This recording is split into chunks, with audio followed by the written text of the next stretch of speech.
This is the huge mistake with driver that you didn't know you were making. Now, you're going to be my student today. Okay. The reason why we're bringing up this video, over the last few weeks, there's a lot of people come to me wanting to hit the driver further. I think this time of year, especially in the UK, the ball's not rolling out as much, and it's evidently going a lot shorter, meaning we've got further into the green. So now, just address that ball for me.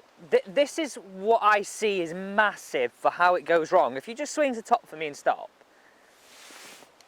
instead of creating a sequence, we all tend to try and now hit as hard as we can with this upper body, okay? Almost like, because it's like we've got an axe in our hand and it's a real move trying over to lash the golf at ball. it. Yeah, for sure, right? We've all been there, I've been there, and I know you watching right now has been there. But this is going to give you a little bit of information on how you can sequence better, but also that's going to tell us about the separation and maybe possibly one or two things that you can do from home just to help do that. That's what we do here at Off Scratch, we combine them both.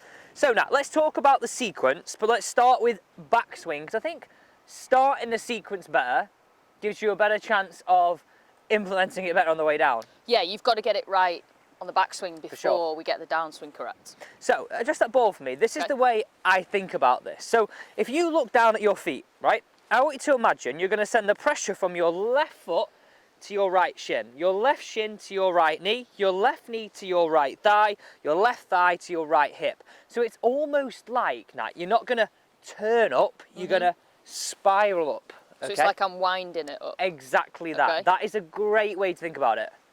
So just show me that, just pause at the top. Brilliant. And the first thing that people say when they do this, I feel like my hips are turning a lot more than they were. Yeah. Okay, well, perfect. Now, we've spiraled up better. Now, relax for a snap, because it's a long time to stay there. I was going to say. Downswing-wise, I like to think of it creating a sequence, and a big thing that we speak about in creating power is separation. So, and the simple thing of that is that, isn't it? Lower half turns before upper. Yeah.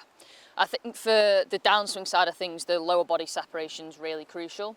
So we have like a really simple test that you can test yourself now to have a look at. So if I take my driver and I just place it over my shoulders like this, I'm trying to keep the driver completely still, but rotate my hips into my backswing and into my downswing like that. And that is essentially what we call the lower body separation. So I'm not turning like this where everything goes at once, which would give you the over the top shot where people are misinterpreting the power and the sequence side of things. For sure.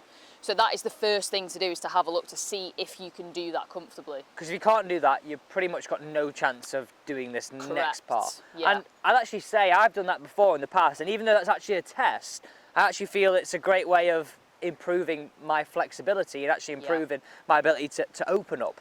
Definitely. So now, we know about winding up, so wind up for us again. I want you to think about now, as you come down, you've got sections in your golf swing, right? Section 1 is sort of feet to knees on the way down, then it goes knees to hips, then hips to upper body, okay, and then the arms. So you're trying to feel like you move section 1, then 2, then 3. So it's almost like a bit of a lag effect for your arms to then come down. So here? Yeah, perfect. Here? Yeah, great. So nice. So you can almost look at those sections and go, right, okay, do that again for me again, Nat. And we'll break this down really slowly. So coil that up, send the pressure. Now you're feeling the knees come back to where they started. This then moves your hips. The hips start to move the upper body, then the arms and the club fall. And essentially, if you look from down the line now on this image, you can see Nat's shoulders are more relative to this alignment stick, and her hips are open to that. And that is power. Now, a lot of you will do this, and I would encourage them to do it slower, and actually this is going to help create more of a swoosh, swish through the ball. This is where we're using the stored energy of the body correctly. So when you're talking there about winding up, Alex, in the backswing, it's like we're winding, this is all of our stored energy in the body here ready to use. You can't just get rid of it all at once. It'd be like throwing a ball like that. You're trying to use section by section, so when you get to the last section, all that energy is released to its maximum at that point. Exactly that. That's where the ball will go further. And I think of that energy wanting to be sort of sent to the ball just after is what I have, because a lot of us sort of throw it this side. So have a few practice swings, just hit the tee-peg, and do this yourself. Don't have to hit balls, because I think a lot of people, let me out the way before you swing. I won't hit you, don't worry. I think a lot of people who do this, they try it, ball goes off in the wrong direction, and then they go, don't work. Whereas you've got to get used to doing this motion first. So now just have a few goes for us here. Actually, just finish it off. So spiral up slowly and then swing down and through. A lower half opening up first. So you want me to do the sections? And then all the way through. Then speed it up to the bottom. Good. And again, so do it slow to start the downswing and then speed up as you get to the hip. Brilliant.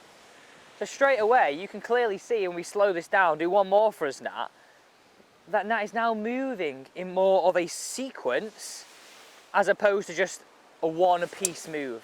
Brilliant. Now what does that feel like? So Yeah, good. maybe what should they look for? I think for me as well, because I'm quite guilty of lashing at it, trying to hit it too soon.